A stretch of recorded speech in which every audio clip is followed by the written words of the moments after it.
తాజా 30 Duvvada Jagannatham alias DJ cinema మీద భారీ అంచనాలున్నాయి. రేసు గుర్రం, సన్ ఆఫ్ సత్యమూర్తి, సరైనోడు సినిమాలతో హ్యాట్రిక్ కొట్టిన అల్లు అర్జున్ డీజేతో ఎలాంటి సంచలనం కలిగిస్తాడా అని సినీ పండితులు ఎదురుచూస్తున్నారు. నిజానికి ఈ సినిమా ఈపాటికే విడుదల కావాల్సింది. కానీ అనివార్య కారణాల వల్ల సినిమా ఆలస్యమైంది. బాహుబలి విడుదలైన 2 వారాల్లో డీజేని విడుదల చేసేందుకు సన్నాహాలు చేస్తున్నారు.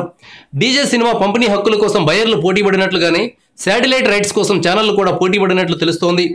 ఈ శాటిలైట్ రైట్స్ విషయంలో డీజే కొత్త ఒరవడిని సృష్టించిందని చెప్తున్నారు. డీజే కంటే ముందు దిల్ రాజు శతమానం భవతి సినిమాను తీశారు. ఈ సినిమా హక్కులను జీటీవీ వారు కొనుగోలు చేశారు. ఈ సినిమా దగ్గర నుంచి దిల్ రాజు నిర్మించే అన్ని సినిమాలను తమకే అమ్మాలని జీటీవీ మేనేజ్మెంట్ ఆయనతో ఒక అగ్రిమెంట్ చేసుకున్నట్లు తెలుస్తోంది. ఆ క్రమంలోనే డీజే రైట్స్ జీటీవీకి వెళ్లాయని చెప్తున్నారు. ఒక బ్యానర్ నుంచి వచ్చే అన్ని సినిమాలను ఒకే ఛానల్ కొనే సంప్రదాయం బాలీవుడ్లో ఉంది. ఇప్పుడు ఆ ట్రెండ్ తెలుగులో కూడా వచ్చింది. బాహుబలి 1 సినిమాను మా టీవీ కొనింది. బాహుబలి 2 శాటిలైట్ రైట్స్ను కూడా మా టీవీని కొనుగోలు చేసింది. Thank you viewers. ఈ వీడియో మీకు నచ్చితే లైక్ బటన్ టచ్ చేయండి. తాజా 30 ఛానల్కు సబ్స్క్రైబ్ చేయండి. మీ మిత్రులకు షేర్ చేయండి.